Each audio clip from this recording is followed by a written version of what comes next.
In our modern world, the concept of fearing God often evokes images of quiet reverence, a respectful nod to a higher power. We imagine serene moments in sacred spaces where the divine presence is acknowledged with a gentle bow of the head or a whispered prayer. We might picture stained glass windows, hushed whispers, and a sense of awe at the vastness of creation. These images are beautiful and inspiring, capturing the essence of a faith that is both personal and communal. While these feelings are not inherently wrong, they represent only a fraction of what the Bible means by fear of the Lord. The biblical concept of fear encompasses much more than just reverence.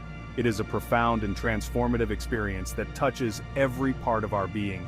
True biblical fear runs deeper, shaking us to our core and shaping every aspect of our lives. It is a fear that demands our full attention, compelling us to examine our hearts and minds in the light of God's holiness and majesty. The Bible speaks of a fear that is more than just a shiver of respect or a moment of goosebumps in a church pew. It is a fear that challenges us to confront our own limitations and weaknesses, to recognize our dependence on God's grace and mercy. It speaks of a fear that penetrates the soul, a fear intertwined with the very fabric of our being.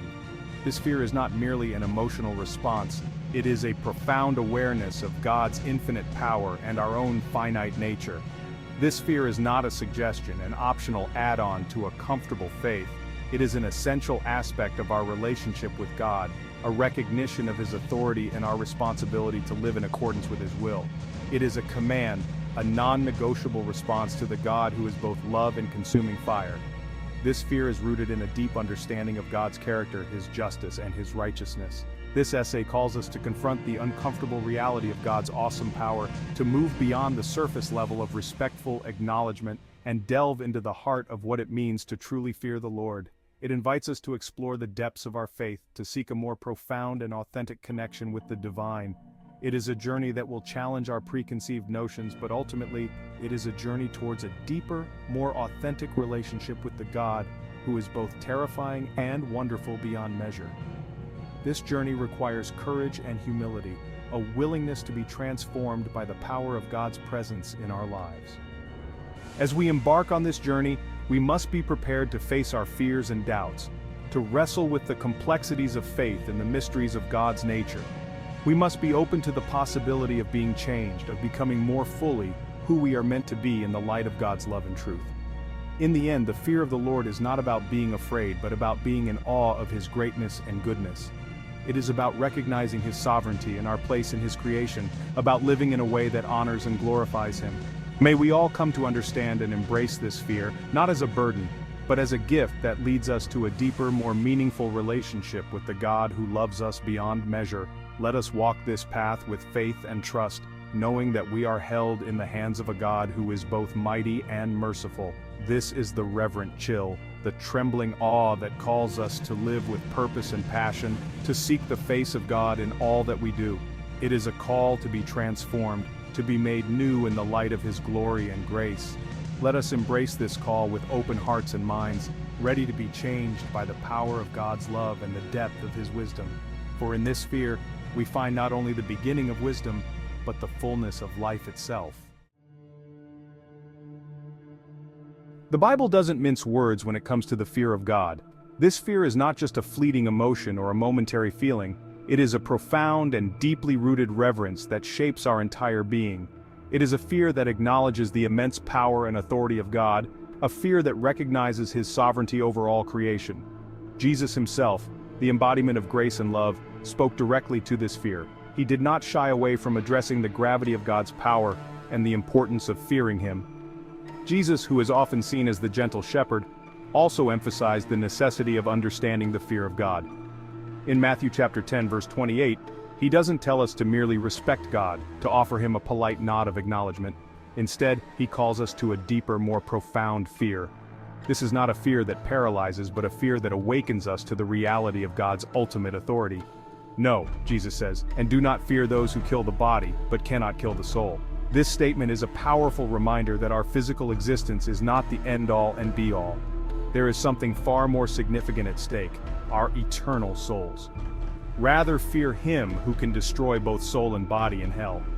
This is a sobering thought, one that should make us pause and reflect on the seriousness of our relationship with God. It is a call to recognize the eternal consequences of our actions and choices. These are not the words of a God who wants only our admiration from a safe distance. They are the words of a God who desires a deep, intimate relationship with us, one that is built on a foundation of reverence and awe. This fear is not about being scared of God, but about understanding His holiness and our place before Him. This is a call to a profound, visceral fear, a fear rooted in the understanding that God holds not just our physical lives but our very souls in His hands. It is a fear that leads to wisdom, as Proverbs 9:10 tells us, "The fear of the Lord is the beginning of wisdom, and knowledge of the Holy One is understanding." He has the power to grant life and to take it away, to judge and to condemn. This power is not arbitrary or capricious, it is just and righteous. God's judgments are always fair, and His authority is absolute. Understanding this helps us to live our lives in a way that honors Him. Similarly, in Luke chapter 12 verse 5, Jesus paints another stark picture. "But I will show you whom you should fear." This is a continuation of the theme that our fear should be directed towards God, who holds ultimate authority over our eternal destiny. Fear Him who, after He has killed, has authority to cast into hell. This is a clear and unequivocal statement about the seriousness of God's judgment. It is a reminder that our actions have eternal consequences, and that we must live with a conscious awareness of God's authority. Yes, I tell you, fear Him. This is not a suggestion but a command.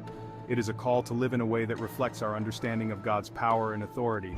It is a call to live with a sense of urgency and purpose, knowing that our time on earth is limited, and that we will one day stand before God.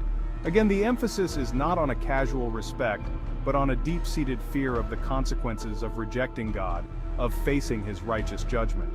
This fear is not about living in constant terror, but about having a healthy respect for God's holiness and justice. These passages should give us pause, should jolt us out of any complacency we might feel in our faith. They are a wake-up call to take our relationship with God seriously, to live in a way that honors Him and reflects our understanding of His authority. They are a stark reminder that fearing God is not an optional extra, but a fundamental element of what it means to truly know Him. It is a call to live with a sense of reverence and awe, to recognize the holiness of God and our need for His grace and mercy. This fear is the beginning of wisdom, the foundation of a life that is truly aligned with God's will. The Greek word for fear used in these passages is phobos, a word pregnant with meaning. This term, deeply rooted in ancient Greek culture, carries a weight that transcends mere apprehension. It is a multifaceted concept that has been explored in various texts and contexts throughout history. It encompasses not just a sense of awe or reverence, but also terror, dread, and even panic. Phobos is the kind of fear that grips you in the dead of night, when the world is silent and your mind is loud. It is the fear that makes your heart race and your palms sweat, a visceral reaction to the unknown and the uncontrollable. It's the gut-wrenching fear of a child facing a raging storm, the kind of fear that makes you want to run and hide but also freezes you in place. This fear is primal, instinctual, and deeply embedded in our psyche. It is the fear that reminds us of our vulnerability and our mortality.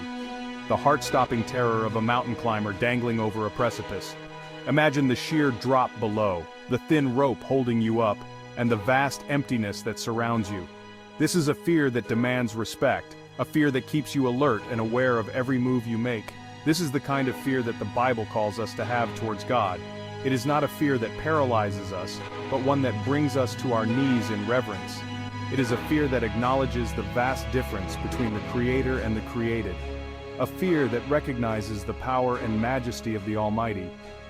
Not a paralyzing, debilitating fear, but a healthy, sobering awareness of His absolute power and authority. This fear is a reminder of our place in the grand scheme of things, a recognition of the divine order and our role within it. It is a fear that brings clarity and perspective, helping us to see the world and our lives in a new light. It's a fear that recognizes our own smallness and vulnerability in the face of His greatness. Standing alone on a mountaintop, looking out at the vast expanse of the world, we are reminded of our insignificance. In the grand desert, where the horizon stretches endlessly, we see our own limitations. In a small boat on a large ocean, we feel the power of the elements and our own fragility. Imagine standing at the foot of an erupting volcano, the ground trembling beneath your feet, the air thick with the smell of sulfur, the raw power of nature on display, a force that is both beautiful and terrifying. This is a fear that commands respect, a fear that reminds us of the forces beyond our control. That sense of awe, mixed with a healthy dose of terror, is closer to the biblical concept of phobos. It is a fear that keeps us grounded, that reminds us of our place in the universe. It is a fear that draws us closer to the divine, that helps us to understand the magnitude of God's power and the depth of His love. This fear is not meant to drive us away from God, but to draw us to Him in humble submission and awe. It is a fear that brings us to our knees, that opens our hearts and minds to the divine presence. It is a fear that transforms us, that helps us to see the world and our place in it with new eyes. It is the fear that says, "You are God, and I am not." It is a fear that acknowledges the divine order, that recognizes the wisdom and power of the Creator. It is a fear that brings peace, that helps us to find our place in the world and to live in harmony with the divine will. Your ways are higher than my ways, and your thoughts are higher than my thoughts. This fear is a reminder of the divine mystery, of the vastness of God's wisdom and the depth of His love.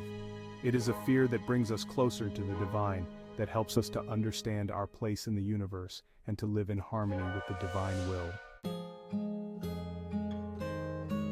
In our desire to make God more palatable, more approachable, we often soften the edges of His character. We downplay His wrath, His judgment, His absolute sovereignty. We create a God in our own image, a God who is more like a benevolent grandfather than the awe-inspiring, fearsome deity of Scripture. But this sanitized version of God does us a great disservice. It robs us of the opportunity to experience the fullness of His character and the depth of our need for His grace. It lulls us into a false sense of security, leading us to believe that we can dictate the terms of our relationship with Him. When we strip away the fear of God, we lose sight of His holiness, His justice, and the infinite chasm that separates us from Him. We begin to see sin as a minor infraction rather than the cosmic treason it truly is. The fear of God is not meant to torment us, but to awaken us, to shake us out of our spiritual lethargy and bring us to our knees in humble repentance and awe. It is the foundation upon which true faith is built. If you enjoyed this video, please like it, leave a comment, and if you are not subscribed, subscribe to our channel and activate the notification bell to not miss any videos like this one.